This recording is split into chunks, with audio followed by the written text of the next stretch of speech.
Hello, I'm Dr. Shruti Barman, consultant dermatologist in Kolkata. আজকে আমরা একটা খুব ইম্পর্টেন্ট বিষয়ে কথা বলতে চলেছি, যেটা হলো psoriasis.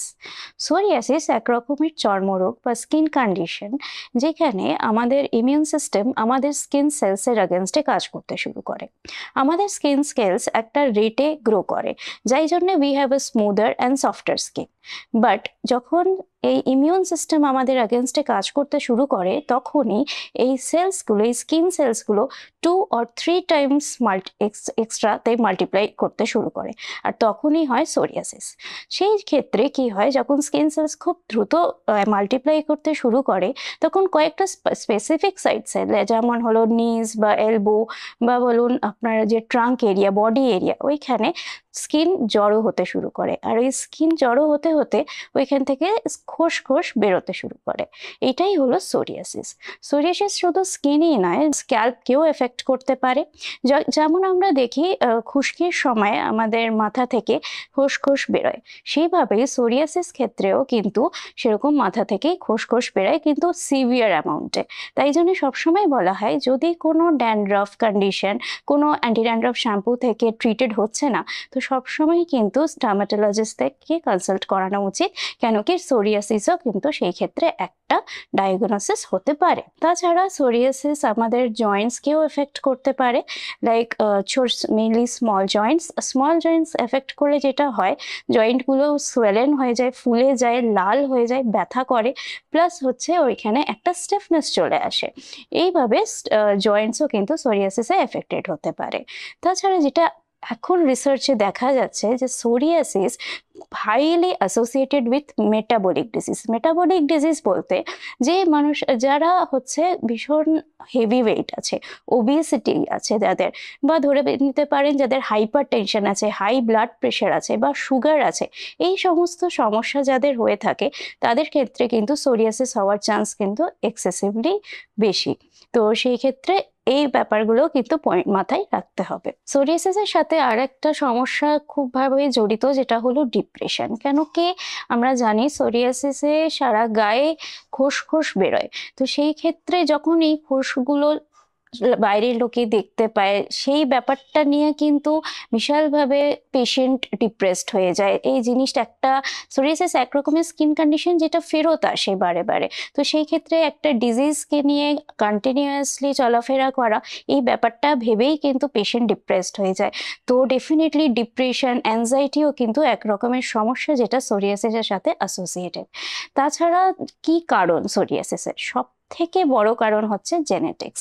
Genetic basis is the most important reason for psoriasis. কেন কি ফ্যামিলি হিস্ট্রি কিন্তু প্রায় দেখা যায় সোরিয়াসিসে। তাছাড়া কিছু এনভায়রনমেন্টাল ফ্যাক্টরস আছে, যেমন কি সব থেকে প্রথম হলো স্ট্রেস রিলেটেড সোরিয়াসিস কিন্তু প্রায়ই দেখা যায়। যখনই স্ট্রেস, যে কোনো রকমের স্ট্রেস শরীরের মধ্যে বাড়ে, মেন্টাল আর ফিজিক্যাল, সেই ক্ষেত্রে কিন্তু সোরিয়াসিসটাও আমাদের দেখা যায় কি এক্সেসিভ অ্যামাউন্টে ইনক্রিজ করে। তাছাড়া কিছু সিজনাল ফ্যাক্টর আছে, যেমন কি উইন্টার সিজনসে যখন স্কিন খুব ড্রাই হয়ে যায়, তখনও কিন্তু সোরিয়াসিসের রেট আমরা কিন্তু বেশি পাই। আর তাছাড়া ইনফেকশন অ্যাসোসিয়েটেড সোরিয়াসিস, ইনফেকশন মানে জ্বর, সর্দি, কাশি থেকেও কিন্তু অনেকবার সোরিয়াসিস এক্সাজারেট করে। মানে সেটা কারণ নয়, কিন্তু অনেকবার দেখা গেছে মেনলি বাচ্চাদের ক্ষেত্রে, আমরা গাটেড সোরিয়াসিস বলি, সেই ক্ষেত্রে দেখা যায় ছোট্ট ছোট্ট বিন্দু বিন্দু দানা সারা গায়ে বেরিয়ে গেছে।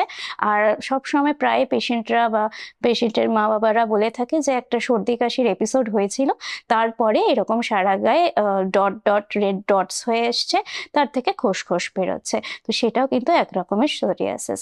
তাছাড়া কিছু মেডিসিনস আছে, like pain killers, antipsychiatric medication, and definitely abrupt withdrawal of steroids.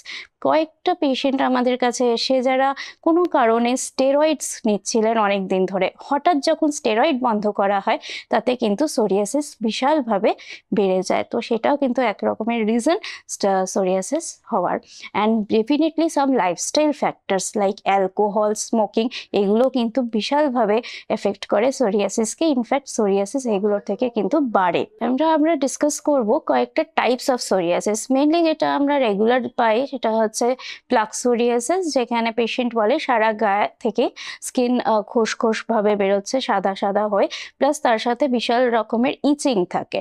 তো that is the most common psoriasis. তাছাড়া গাটেড সোরিয়াসিস হয়, যেখানে বাচ্চাদের সারা গায়ে রেড ডটস এসে যায়, আর সেখানেও স্কিন থেকে খোসখোস বেরোতে থাকে, ইচিং থাকে, একটা সর্দি কাশির এপিসোড থাকে। তাছাড়া থাকে inverse psoriasis. Apart from that, we have pustular psoriasis, and one of the important and one of the common psoriasis is palmoplantar psoriasis.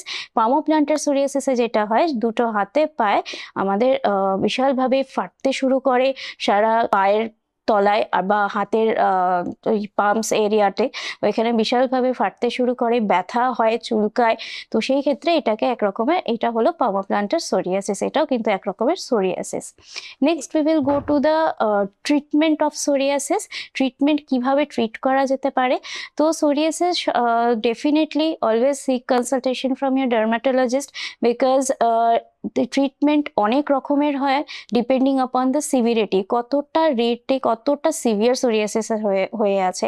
অনেকের হতে পারে যে হয়তো কয়েকটা জায়গায় শুধু হয়েছে, বা অনেকের হতে পারে যে সারা গায়ে সোরিয়াসিস হয়ে আছে। তো সেইটার উপরে ডিপেন্ড করে আমরা ট্রিটমেন্টটা ডিসাইড করি।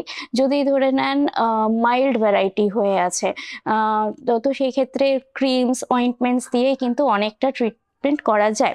তাছাড়া আরেকটা ইম্পর্টেন্ট পয়েন্ট যেটা আমরা দেখি, যে quality of life, day to day life কতটা ডিপেন্ড করছে, কতটা এফেক্টেড হচ্ছে সোরিয়াসিসের ক্ষেত্রে। যেমন palmoplantar সোরিয়াসিস বললাম, যেখানে হাত আর পা ফেটে যায়।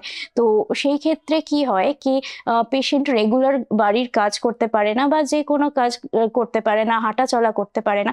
সেই ক্ষেত্রে কিন্তু ট্রিটমেন্টটা অন্যরকম হয়ে যায়, হয়তো ছোট জায়গায় ইনভলভড হয়ে আছে কিন্তু ট্রিটমেন্টটা কিন্তু অন্যরকম হয়ে যায়।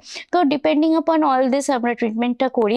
সেকেন্ড হচ্ছে যদি সিভিয়ার ভ্যারাইটি হয়, সেক্ষেত্রে আমরা মেডিসিন দিই, ইনজেকশন হয়, যেটা খুব আজকাল আস্তে আস্তে আমাদের মডার্ন সায়েন্সে ভীষণ প্রচলিত হচ্ছে, যেটা বায়োলজিক্স নিয়ে আমরা ভীষণভাবে ভাবছি ফর সোরিয়াসিস, সেটাও দেওয়া যেতে পারে।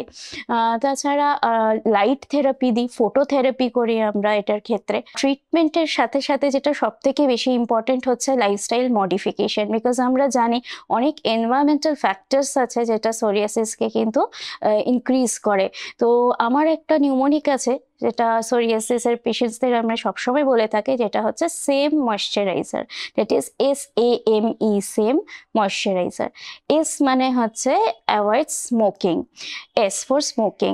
A ফর মানে হচ্ছে avoid alcohol, A for alcohol, because এই দুটো কিন্তু ভীষণভাবে এফেক্ট করে সোরিয়াসিসে। তো যেই পেশেন্টসরা এই স্মোকিং বা অ্যালকোহলে আছেন, তাদের অবশ্যই উচিত এই দুটো অ্যাভয়েড করা।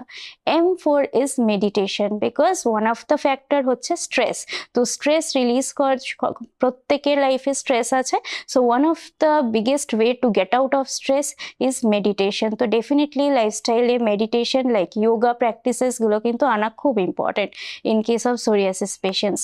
অ্যান্ড E4 হচ্ছে এক্সারসাইজ। অ্যাজ সেড কি ওবেসিটি বা খুব ভারী ওজন হলেও কিন্তু সোরিয়াসিস হওয়ার চান্সেস হাই থাকে। তো সেই ক্ষেত্রে কিন্তু এক্সারসাইজ করাটা, যদি কোনো পেশেন্ট সোরিয়াসিস থেকে এফেক্টেড হয়ে আছেন, সেই ক্ষেত্রে আপনাদের ওজন কমানোটাও কিন্তু খুব ইম্পর্টেন্ট, তার থেকে কিন্তু অনেকটা এফেক্টেড হয় সোরিয়াসিস।